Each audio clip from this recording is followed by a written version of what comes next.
Welcome to Interconnected, the podcast where we uncover the hidden patterns shaping our world.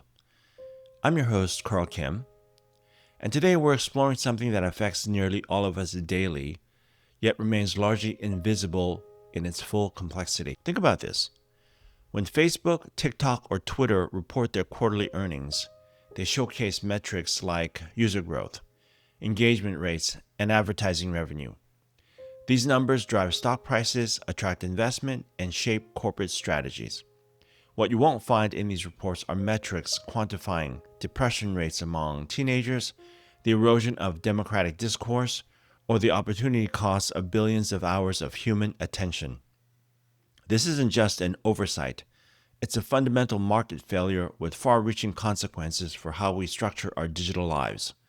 Today, we'll develop a framework for understanding this asymmetry, examining both the easily measured rewards that drive the industry's growth and the diffuse, difficult to quantify costs that society bears. Let me introduce you to Maya. Maya doesn't exist as a specific individual, but she represents the experiences of many people. Maya is a 24-year-old marketing professional who spends about 4 hours daily across various social platforms. She checks Instagrams while waiting for her morning coffee, scrolls through TikTok on her lunch break, and ends her day catching up on Twitter before bed. For the platforms, Maya represents measurable value. She views approximately 200 ads daily, generating around $1 in direct advertising revenue. Her data profile, including her shopping habits, social connections, and content preferences, might be worth about $2 to $3 per month to advertisers. She occasionally clicks on sponsored content, contributing to the platform's conversion metrics. But what about the cost Maya experiences? The 30 minutes of sleep she loses each night from that last scroll session. The subtle anxiety she feels comparing her life to curated feeds. The reduced capacity for deep work after frequent notification checks. These costs don't appear on any balance sheet. This is the asymmetry we're exploring today, how easily measurable private benefits drive investment and growth in social media, while diffuse, hard to quantify societal costs remain unaccounted for in the business model. Let's start by understanding exactly what the market rewards in social media. These are the metrics that drive investment, shape corporate decisions, and determine which platforms thrive. The most straightforward are direct financial metrics. In 2023, Meta reported advertising revenue of approximately $115 billion. This revenue derives from specific measurable actions: cost per click, cost per 1,000 impressions, and total advertising spend. These numbers are precisely tracked, analyzed, and optimized in real time. User growth rates function as leading indicators of future revenue potential. When a platform reports adding 50 million monthly active users in a quarter, investors see untapped advertising inventory and data collection opportunities. This direct correlation between user growth and business value explains why platforms prioritize expansion above almost anything else. Engagement metrics go even deeper. The industry standard, daily active users divided by monthly active users, indicates how sticky a platform is. Higher ratios suggest habitual use, which translates to more advertising opportunities. Average session duration and interaction rates like comments, likes, and shares all feed into this engagement ecosystem. Time spent on platform might be the most precious commodity of all. Every minute a user spends scrolling is a minute they can be shown advertisements. This creates the fundamental attention economy incentive. Maximize time on site regardless of content quality or user well-being. Beyond these direct metrics lie powerful business value indicators. Network effects, as described by Metcalfe's law, suggest a network's value grows approximately with the square of the number of users. This creates winner-take-all dynamics where scale itself becomes a competitive advantage, driving aggressive user acquisition tactics. The data collection capabilities represent another value driver. Each user interaction builds more comprehensive profiles, enabling increasingly targeted advertising. This explains why platforms track everything from your scrolling speed to how long you hover over particular posts. All these factors contribute to extraordinary market valuation. Even after recent downturns, major social media companies maintain price to earnings ratios well above market averages, reflecting the premium investors place on their growth potential and data assets. So let's meet another composite character, Alex, a venture capitalist who specializes in social media investments. Alex's compensation structure rewards identifying the next big platform before others do. When evaluating potential investments, Alex focuses almost exclusively on the metrics we've discussed: user growth, engagement rates, and monetization potential. Alex doesn't ask about mental health impacts, political polarization risks, or privacy concerns, not because he's unethical, but because those factors don't affect his quarterly returns. The market simply doesn't price these considerations into investment decisions. This is the first half of our symmetry, a highly efficient system for measuring, tracking, and rewarding certain outcomes while remaining blind to others. Now let's turn to the other side of the equation: societal costs. Unlike the precisely measured benefits, these costs remain largely invisible in market transactions due to three fundamental measurement challenges. First, temporal diffusion. The impact of social media use often manifests gradually over time. Consider adolescent mental health. Exposure to certain content today might contribute to anxiety or depression months or years later. This lag between cause and effect makes attribution difficult, especially when effects accumulate subtly over time. A 2019 study tracking teenagers over 3 years found correlations between social media use and decreased life satisfaction. But these effects weren't immediate. They appeared gradually and cumulatively. This creates what economists call intertemporal externality, where costs are shifted into the future. Second, causal diffusion. People use multiple platforms concurrently and face many offline influences, making it challenging to isolate the specific impact of any single platform. When we observe rising polarization in society, how much stems from social media algorithms and how much from other factors like economic inequality or political leadership? This complexity doesn't mean these effects aren't real. It means they're harder to measure with the precision of a click-through rate or daily active user count. The methodological challenges lead to fewer studies, creating a data gap that further obscures these costs. Third, geographic and social diffusion. The cost of social media often spreads beyond individual users to affect broader communities. When misinformation about vaccines spread on Facebook, the health consequences extend to people who never use the platform. When attention-grabbing algorithms reward extreme content, the resulting polarization affects democratic institutions for everyone. These diffusion challenges create a fundamental asymmetry. Platforms can precisely measure the benefits they receive from each user interaction, but the costs remain diffuse, delayed, and difficult to quantify. Let's consider some specific impact categories at both the individual and societal levels. At the individual level, mental health effects represent some of the most concerning costs. Meta's own internal research, revealed in the Facebook papers, found that Instagram made body images worse for 1 in 3 teenage girls.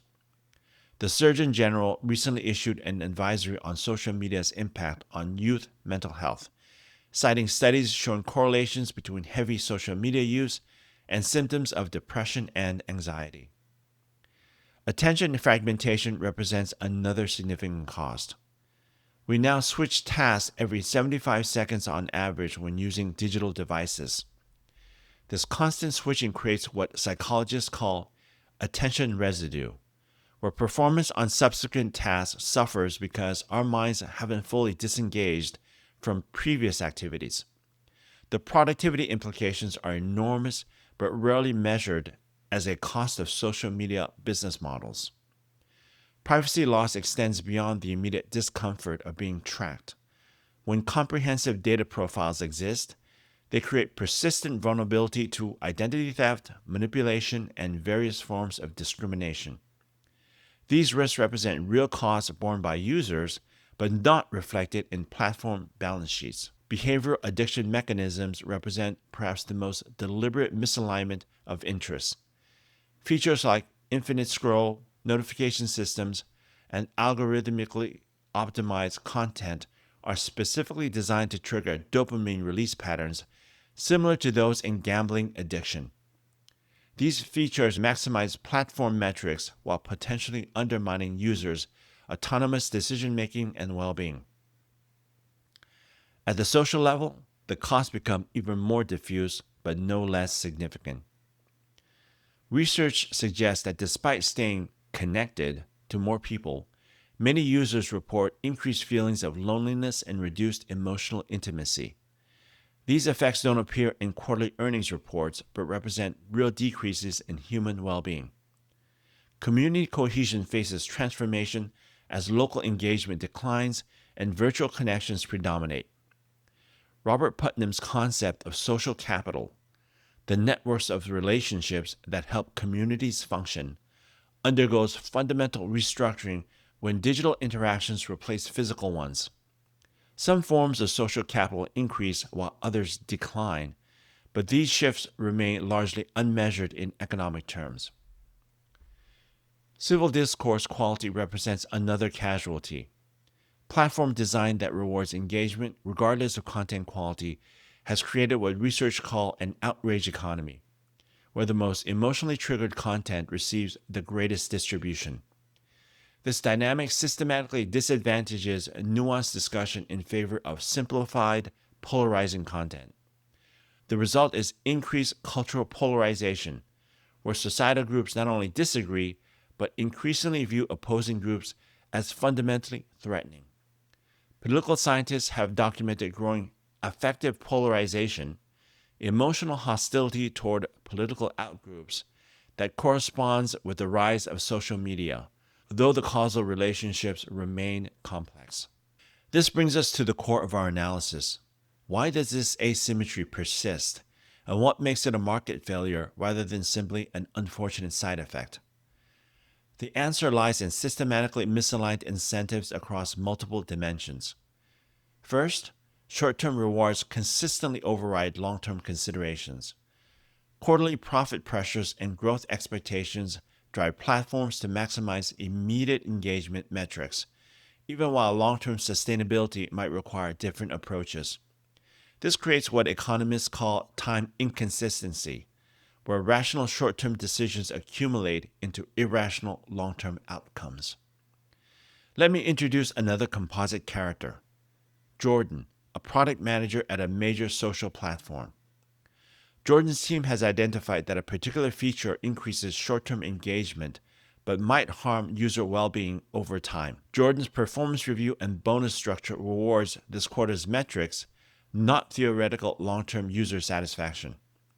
The incentive to implement the feature despite potential harms overwhelming. Second, private benefits consistently override public goods. When a platform designs an algorithm that maximizes time on-site by promoting emotionally triggering content, it captures the advertising value while distributing the costs of degraded discourse across society. This represents a classic externality where private actors don't bear the full costs of their decisions. Third, growth imperatives consistently override sustainability concerns.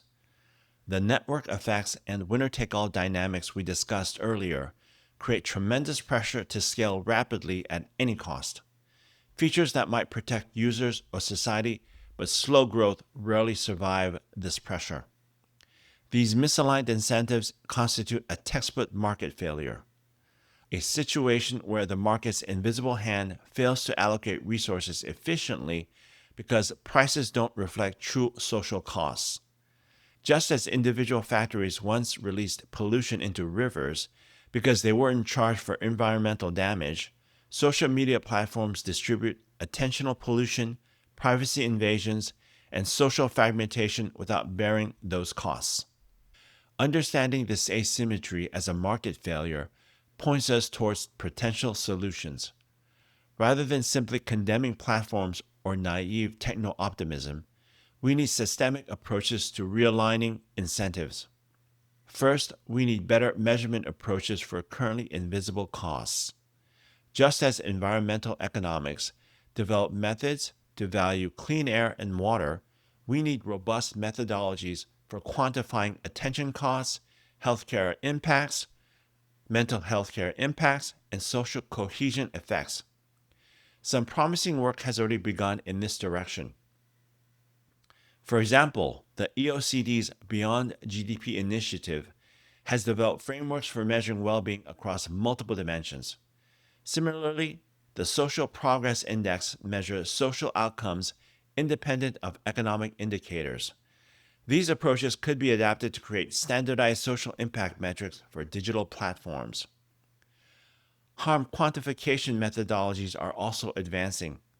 Healthcare economists now have techniques to estimate quality adjusted life years lost to various conditions, which could be applied to mental health impacts of excessive social media use.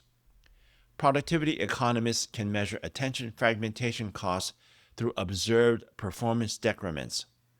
Cost allocation methods represent the next frontier. Once we can measure these costs, how do we ensure platforms bear them appropriately? Options range from regulatory approaches like Pogovian taxes on harmful engagement tactics to market-based solutions like social impact bonds tied to well-being outcomes. Policy directions flow naturally from this analysis. Platform regulations could establish minimum standards of content moderation, algorithm transparency, and data protection. The European Digital Services Act represents an early attempt at such regulation, requiring platforms to assess and mitigate systemic risks. User protection measures might include stronger privacy rights, addiction prevention features, and special safeguards for minors. The right to explanations for algorithmic decisions and the right to port your data between platforms could restore some power balance between users and platforms. More ambitious approaches might involve market restructuring. Alternative ownership models like user cooperatives could realign incentives by making users the owners. Public utility approaches might recognize that social media infrastructure has become essential to modern life and regulate it accordingly. Decentralized systems could distribute control away from a few powerful companies. These aren't silver bullets, and each approach brings its own challenges, but they all share a common foundation: recognizing the market failure at the heart of our current social media ecosystem and developing systemic responses to correct the asymmetry. To bring all this together, let's return to our composite characters: Maya, the average user; Alex, the venture capitalist; and Jordan, the product manager. Each operates rationally within the current system, yet collectively their actions contribute to outcomes none would choose. Maya continues using platforms despite subtle harms because the immediate benefits are tangible while the costs remain diffuse and difficult to perceive. Alex invests based on growth metrics because that's what the market rewards, not because he's indifferent to social impacts. Jordan designs engagement maximizing features because that's what the company incentivizes, even if it conflicts with broader values. The problem isn't individual moral failings, it's systemic incentive misalignment. And this is what makes our framework so powerful. By understanding social media's challenges as a market failure driven by asymmetric value capture, we move beyond blaming individual actors or platforms. Instead, we can focus on realigning incentives to correct the underlying structural issues. This asymmetry bears striking parallels to industrial pollution before environmental regulations. Just as factories once dumped waste into rivers because pollution was free while mitigation was costly, platforms currently externalize attention pollution, mental health impacts, and social fragmentation because these costs don't appear on their balance sheets. The environmental movement succeeded not only in demonizing industry, but by changing the incentive structure, making pollution costly while rewarding cleaner production. Similarly, we need approaches that make social harms costly to platforms while rewarding designs that enhance human flourishing. This isn't about being anti technology or anti social media. It's about ensuring these powerful tools evolve in directions that genuinely serve humanity rather than extract value at its expense. The good news is that market failures, once recognized, can be addressed through thoughtful intervention. We've done this before with environmental protection, workplace safety standards, and food and drug regulations. We can do it again with digital spaces. Understanding the asymmetry is the first step toward correcting it. By developing better measurements for currently invisible costs, creating mechanisms to allocate those costs appropriately, and implementing policies that realign incentives, we can build a healthier digital ecosystem. Metrics of success include not only engagement and growth, but also well-being, connection, and social cohesion. The choice isn't between embracing or rejecting social media. It's between thoughtlessly accepting current models and deliberately shaping better ones. Thank you for joining me on Interconnected.